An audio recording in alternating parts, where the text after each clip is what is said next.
Assalomu alaykum.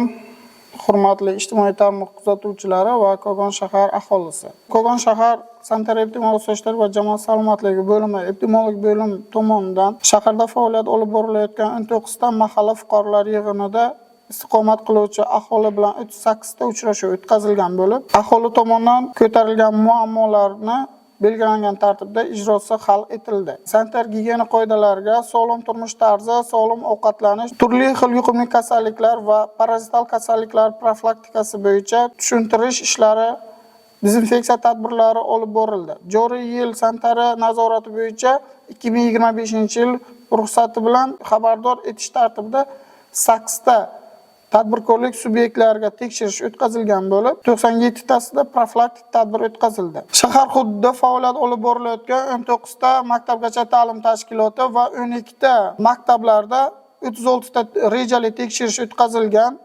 Undan tashqari shahar hokimligi va prokuratura tomonidan berilgan topshiriqlar asosida 19 ta tekshiruv o'tkazildi. Tekshiruvlar davomida aniqlangan kamchiliklar bo'yicha 45 nafar mansabdor shaxsga ma'muriy bayonnoma tuzildi. Har bir o'rganilgan va tekshirilgan tekshiruvlar yuzasidan sanitariya gigiyena va sanitariya bakteriologik tahlillar uchun namunalar olindi. Vodoprovod suvlaridan 176 ta ximik laboratoriyalarga tahlil olingan.